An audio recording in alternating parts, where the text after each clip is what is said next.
Warahmatullahi wabarakatuh.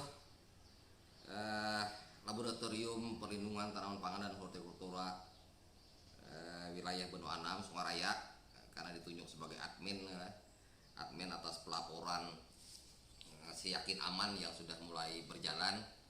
Jadi hari ini kami coba, jadi mohon maaf dulu, kami coba mengevaluasi sejauh mana pemahaman kawan-kawan tentang pelaporan. Jadi hari ini kita ambil tentang peringatan dini, peringatan dini baik tanaman pangan dan hortikultura. Jadi sebelumnya salam kita AK2, amati, kenali, kendalikan. Yang pertama kita evaluasi dulu tentang pelaporan periode Januari ini, baik periode 1 maupun periode 2, atas pelaporan karena cukup inti di pelaporan peringatan dini ya. Karena berawal dari peringatan dini nanti melangkah ke pelaporan keadaan, evaluasi sampai ke pembuatan rekomendasi dan sebagainya. Jadi dasar-dasar kita tentang pembuatan pengamatan lapangan, pengamatan keliling, berikut membuat peringatan dini, termasuk di dalamnya adalah membuat rekomendasi atau saran tindak lanjut, saran tindakan pengendalian. Mohon maaf, barangkali kami coba evaluasi lah, jadi tidak bermaksud mengecilkan peran kawan-kawan, tapi ada bagusnya karena memang tugas kita adalah mengevaluasi dan kinerja baik pengamatan dan pelaporan.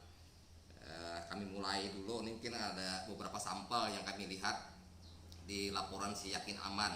Jadi kami ambil di laporan insidentil atau laporan peringatan dini pada komoditas tanaman pangan. Yang pertama, ini mohon maaf pertama karena nanti kita berlaku untuk pembinaan aja, jadi tidak bermaksud mengecilkan peran kawan-kawan. Mungkin terima kasih juga yang sudah membuat pelaporannya. Yang pertama ini untuk Januari 2 kami temukan laporan di Kecamatan Pandawan, Kabupaten Sungai Tengah, yang bersangkutan melaporkan serangan hama putih palsu. Ini contoh aja lah, mungkin berlaku untuk kawan-kawan yang lain gitu. Hama putih palsu, umur tanaman 15 hari, luas serangan 0,3, intensitas 17%. Sarannya dia yang bersangkutan memberikan saran sanitasi tanaman inang dan aplikasi pestisida nabati. Jadi dua kata-kata ini kira perlu diperjelas lagi lah, peduli nabati itu apa gitu. Jangan gantung memberikan rekomendasi. Pertanyaannya bagi kami, adakah tanaman inang gitu? Tanaman inang selain padi itu, tanaman inang yang diserang oleh hama putih palsu gitu.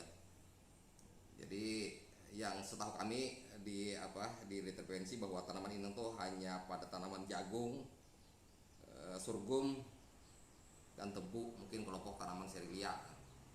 Kalau memang hanya ada tanaman padi, saya kira ya nanti membingungkan juga kawan-kawan penyuluh dan petani yang dimaksud tanaman inang pada hama putih palsu itu apa gitu. Seterusnya pertanyaannya nabati gitu. Jadi penggunaan pestisida nabati itu pestisida nabati apa gitu yang sasarannya untuk hama putih palsu. Nah, untuk pelaporannya, jadi pelaporan apakah ini masuk yang dilaporkan yang bersangkutan umur 15 hari, intensitasnya hanya 17%, apakah boleh dimasukkan dalam pelaporan keadaan gitu. Di mengacu di buku putih gitu lah, buku putih penerjemahan teknis tentang buku putih, bahwa ambang ekonomi untuk hama putih maupun hama putih palsu gitu lah. Yang pertama, untuk hama putih ini ambang ekonominya seharusnya sudah mencapai 25%. Karena ini 17%, berarti secara otomatis ini belum masuk di laporan pada kondisi keadaan gitu. Jadi kalau peringatan bahaya boleh, atau hanya saran gitu lah. Berikutnya untuk hama putih ini ambang ekonominya harus 25% pada umur fase vegetatif gitu. Vegetatif, jadi sampai umur 45 hari itu disebut dengan fase vegetatif. Atau 10 daun rusak perumpun atau ekonomi untuk hama putih gitu ya. Berikutnya untuk hama putih palsu. Nah, hama putih palsu malah tidak ada hama ekonomi untuk fase vegetatif. Jadi boleh kita laporkan masuk dalam kondisi keadaan apabila intensitas serangan itu 45% pada daun bendera. Jadi bisa dibedakan yang mana daun cara umumnya dan pada daun bendera. Jadi pelaporan kita 25% itu untuk hama putih, dan hama putih palsu ini malah hama ekonominya 40% pada daun bendera. Jadi ini sarannya, saran kalau sudah kondisi umur intensitas 17% pada umur baru padi umur 15 hari seperti yang di Kecamatan Pandawan, kami sarankan yang mungkin ada saran lain lah yang sekiranya mudah dilaksanakan oleh petani. Misalnya gitu ya, pengaringan lahan. Kalau memungkinkan ya, karena dengan metode pengarahan lahan larva si hama putih palsu ini kan hidup apabila ada air gitu. Jadi dengan pengaringan lahan saya kira salah satu cara untuk mengurangi serangan hama putih atau hama putih palsu gitu. Terus kapan pestisida gitu? Kapan pestisida boleh digunakan untuk hama putih palsu gitu. Yang pertama, apabila intensitas serangan sudah 15% pada daun bendera. Jadi 15% daun bendera boleh sudah dilaksanakan pengendalian dengan pestisida gitu di daun bendera, karena mungkin dianggap bahwa daun bendera ini adalah merupakan tempat pemasok nutrisi untuk kebutuhan bulir gabah berikutnya gitu. Jadi sangat ya, karena pestisidanya pun sarankan yang rendah-rendah aja lah ya, karena sensitif sekali. Hama putih palsu juga tidak memerlukan pestisida yang berdosis tinggi gitu. Disarankan dengan BPNC maupun MEPC gitu, atau spesialisasi untuk ulat gitu, untuk ulat. Berikutnya untuk evaluasi Kecamatan Hantakan gitu. Jadi ada melaporkan OPT-nya 0, luas serangan 0, luas tanam 0. Jadi kalau 0 ini ngapain mengeluarkan peringatan bahaya gitu? Kalau tidak ada serangan, tidak ada luas tanam, tidak ada tidak ada aktivitas pertanaman, kenapa juga harus kita keluarkan peringatan bahaya gitu. Jadi mohon diingat kembali bahwa peringatan bahaya gitu memang kalau memang hasil pengamatan kita ada tanamannya, ada terserangan, ada populasi gitu. Berikutnya untuk Kabupaten Hulu Sungai Tengah juga di Kecamatan Hantakan juga melaporkan ada UPT walang sangit 4 ekor per meter persegi, tapi umurnya 0 gitu, tidak ada umur tanamannya. Apakah ada populasi? Tidak ada tanaman gitu, tidak ada tanaman. Artinya asumsi kami, mohon maaf kalau ini laporan tidak kami teruskan gitu, tidak kami approve, tidak kami asisi gitu, karena memang secara data tidak memenuhi kaidah pelaporan gitu. Jadi ada umur tanaman masih 0, OPT-nya sudah ditemukan walang sangit. OPT walang sangit boleh banyak 100-200 pun nggak, tapi kan tanamannya nggak ada ya ngapain juga dilakukan gitu. Tapi sebagai warning silakan diindikasikan bahwa ini indikasi bahwa populasi ada di lapangan. Berikutnya untuk Hulu Sungai Tengah juga di Batang Alai, Ilung Pasar Lama, ini melaporkan hama putih palsu, luas tanamnya 5 hektar, umurnya juga 0 gitu.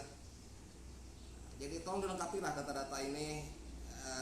Bagaimana kita menentukan analisis rekomendasinya kalau laporannya juga tidak jelas gitu. Luas serangan 0,3, intensitas 20%, tapi umur tanamannya tidak ada gitu, tidak ada berumur gitu, apa berproses membuat. Nah yang anehnya, bukan aneh lah, cuman kami sarankan aja yang bersangkutan memberikan rekomendasi menanam varietas tahan. Ya pertanyaan kami, apa ada atau hama putih palsu ini yang rekomendasikan untuk hama varietas tahan? Ini sudah kondisi pertanaman. Kalau pertanamannya tidak perlu dikeluarkan sarannya untuk petani menanam varietas tahan, itu sudah ditanam gitu. Kalau sudah ditanam, kenapa kita harus mengajukan lagi menanam varietas tahan, atau petani suruh cabut gitu. Jadi tolong diperhatikan kembali. Berikutnya juga di Batang Alai Utara juga, Ilung Pasar Lama, melaporkan ada bakteri gitu, bakteri hawar daun bakteri. Luas serangannya ada 0,2, intensitasnya 0,36 gitu, artinya di bawah 0, di bawah 1 gitu. Yang menjadi pertanyaan kami, yang bersangkutan memberikan saran lakukan set treatment gitu. Set treatment kan tanaman sudah ada ini. Kenapa kita memberikan saran rekomendasi untuk set treatment, terus memberi saran juga lakukan penanaman varietas tahan. Kejadiannya kan sudah ada gitu. Jadi tindakan saat itu adalah pada saat kondisi pertanaman berdasarkan hasil analisa pertimbangan baik ekonomis, pertimbangan kerentanan paritas, perilaku petani itu yang diberikan rekomendasi. Jadi pengamatan untuk bakteri ya, bakteri atau diperjelas lagi lah apakah memang bakteri atau tidak gitu. Karena ini cukup cukup urgent untuk kita memberikan rekomendasi. Jadi saran kami untuk yang bakteri hawar daun bakteri, laksanakan pengamatannya pada pagi hari gitu. Pagi hari, namanya pagi hari ya jam 7 ke bawah atau jam 8 ke bawah, itu pagi hari gitu. Lakukan secara visual. Jadi lakukan perhatikan bakteriusnya ya, bakteriusnya apakah ada dilihat gitu. Pating ke atas ke sinar matahari gitu. Sinar matahari apabila terlihat seperti tetesan minyak. Jadi ini visual dulu lah, belajar visual. Kemudian apabila ada bagian gejala dipotong gitu, dipotong terus masukkan ke dalam air bersih. Apabila potongan akan keluar eksodat gitu, eksodat berwarna putih menggumpal seperti asap, karena ciri khas dari bakteri adalah yang terinfeksi akan keluar apabila ada air gitu. Jadi bakterinya akan mudah keluar apabila kita masukkan ke dalam air ataupun kita beri tetes air gitu. Jadi ada keluar eksodatnya. Jadi pastikan dulu apakah bakteri atau tidak itu. Mari membuatkan rekomendasi, lihati karakter tanamannya, karakter petaninya, kondisi perilaku petaninya. Kita buatkan saran-saran yang sekiranya efektif dan mudah dilaksanakan oleh petani gitu. Berikutnya kita sambung aja, jadi koreksi aja lah, evaluasi mungkin sebagai pembelajaran karena pertemuan ini tidak dilaksanakan, kita tidak evaluasi mungkin secara langsung ini kami berikan informasi. Yang kedua, yang berikutnya ada Kecamatan Kalumpang gitu. Kecamatan Kalumpang melaporkan peringatan dini tentang siput morbay atau keong-emas gitu. Umurnya 35 hari setelah tanam, intensitas 3,3 dengan populasi 1 ekor per rumpun gitu ya. Yang berikan rekomendasi artinya pada saat umur ini, jadi seperti lagi lah, apakah ini bekas serangan atau apa gitu. Karena biasanya siput morbay menyerang pada saat tanaman fase di bawah umur 15 hari gitu. Kalau umur 35 saya kira ada populasi keong-emas pun tidak terlalu berpengaruh terhadap menyerang pada tanaman padi gitu. Jadi hitung lagi lah. Sarannya pun bisa secara fisik, mekanik, predator, bebek, atau kotor teknis itu membuat parit segala macam. Nah berikutnya yang bersangkutan juga mengeluarkan sarannya menggunakan pesnap yang dibuat menggunakan bawang putih. Itulah ekonomis bawang putih itu berapa gitu dalam 1 hektar kita. Bukan menyepelekan lah. Jadi carilah pestisida nabati yang sekiranya mudah didapat. Bahan ini tersedia di sekitar petani gitu. Misalnya daun jeruk atau cabai merah yang kena yang rusak-rusak itu dibuat ekstrak, dibuat untuk pengendalian siput morbay. Kalau dikendalikan dengan pestisida nabati menggunakan bawang putih, sekarang bawang putih berapa sekilonya? Jangan lebih murah, lebih mahal daripada mulus kasida gitu. Jadi itu jelas saran-saran kita yang saran kita petani, silakan aja menggunakan alternatif teknologi, tapi yang sekiranya yang kondisi faktual pada saat itu, kondisi faktual tanaman, kondisi petani, kondisi lahan, kondisi OPT-nya, kita carikan solusi alternatif, saran pengendalian yang sekiranya bisa dilaksanakan oleh petani gitu. Berikutnya di Batang Alai juga di Tanah Abang, desa Tanah Abang, hama putih palsu ada melaporkan 0,01 hektar intensitas 10%. Tapi bersangkutan dalam rekomendasi pengendalian tidak ada memberikan saran gitu. Jadi apakah hanya melaporkan, yang namanya peringatan dini otomatis di bawahnya ada saran rekomendasi pengendalian. Sekecil apapun itu sarannya yang bisa dirasakan oleh petani. Jadi kasih saran lah, jangan lari-lari pak gitu. Berikutnya ada di desa Wawai Batang Alai juga, ini melaporkan wereng batang coklat. Luas tanamnya 0,28 hektar yang mengkhawatirkan ada populasinya 10 ekor per rumpun gitu. Tapi kami lihat di saran di rekomendasi peringatan dininya juga tidak mencantumkan saran pengendalian. Populasi wereng coklat 10 ekor per rumpun itu sudah hati-hati gitu. Masa tidak ada saran gitu? Dilihatkan saja petani atau apa gitu kan. Jadi minimal diberikan saran lah, saran rekomendasi yang sekiranya atau pestisida ya silakan. Tapi berapa ya pestisida apa yang harus digunakan gitu. Jadi ini karena populasinya kayak cukup banyak gitu. Dengan kondisi umur 90 hari setelah tanam. Masa tidak ada saran gitu. Masa orang jauh-jauh datang petani melapor kita tidak ada memberikan saran gitu. Berikutnya di Sawawai juga luas tanamnya 12 hektar, umur 80 hari, serangan tikus. Intensitas 50%. Umur 8. Jadi perhatikanlah, tolong perhatikan antara umur, intensitas dan populasi OPT tertentu gitu. Yang bersangkutan memberikan saran pengumpanan. Titik pengumpanan apa gitu kan? Pengumpanan yang jelas lah.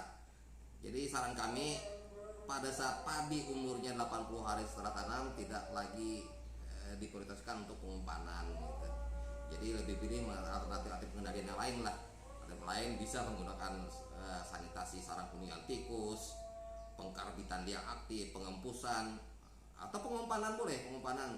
Tapi yang sekiranya umur 80 hari ini biasanya masa reproduksi bagi tikus gitu. Jadi tikus tidak memerlukan karbohidrat dalam jumlah banyak, tapi dia memerlukan protein. Bisa sarankan petani menggunakan bahan yang tidak berasal dari beras, dari gabah, karena tanaman kedua makanan itu melimpah saat itu, karena umur 80 hari itu mungkin fase-fase keluar malai. Nah, jadi tersedia melimpah karbohidrat. Coba disarankan untuk mengubah bahan pengumpanan racun ini dengan bahan-bahan yang mengandung protein, karena masa reproduksi umur 40 hari ini biasanya tikus masa reproduksi gitu. Jadi ganti dari karbohidrat menjadi bahan-bahan protein gitu. Jadi disarankan lah, karena efektivitas pengumpanan lebih baik gitu. Seterusnya untuk barabai di sabak kapas, serangan penyakit blast, disarankan untuk mengaplikasinya dengan PGPR. Dilihatlah di lapangan itu PGPR ada atau enggak gitu. Di kios, atau sanggup PUPT untuk memberikan bimtek pembuatan PGPR, silakan. Atau efektif atau tidak. Jadi efektif atau tidak blast untuk digunakan PGPR gitu. Jadi silakan dikaji ulang lagi, atau berikan rekomendasi yang saran lain lah yang mudah dilakukan petani, bisa menggunakan mengurangi penggunaan pupuk nitrogen dalam jumlah banyak, dikurangi gitu, dengan pengaturan pengairan, atau menggunakan kimia juga boleh, karena intensitasnya kan sudah tinggi dari 17% gitu. Kimia, tapi dengan kita pilihkan bahan kimia yang sekiranya dampak bagi lingkungan juga bisa diminimalisir. Berikutnya untuk batu benawa. Batu benawa ini melaporkan warung batang coklat. Intensitasnya tidak ada, populasinya ada 3 ekor. Kami anjurkan nih hati-hati gitu ya, hati-hati. Tapi yang bersangkutan juga tidak memberikan saran gitu. Saran metarizib atau apa gitu. Gunakan metarizib. Yang dipertanyakan metarizibnya ada enggak di pasaran gitu. Jadi kita memberikan saran kepada petani pun yang sarankan kawan-kawan juga sekali-kali datang ke kios, inventarisir bahan-bahan apa saja yang tersedia di kios pestisida gitu. Saya rekomendasi ada bandanya gitu. Boleh saja menggunakan APH metarizib, tapi petani mudah nggak mendapatkan metarizib di pasaran gitu.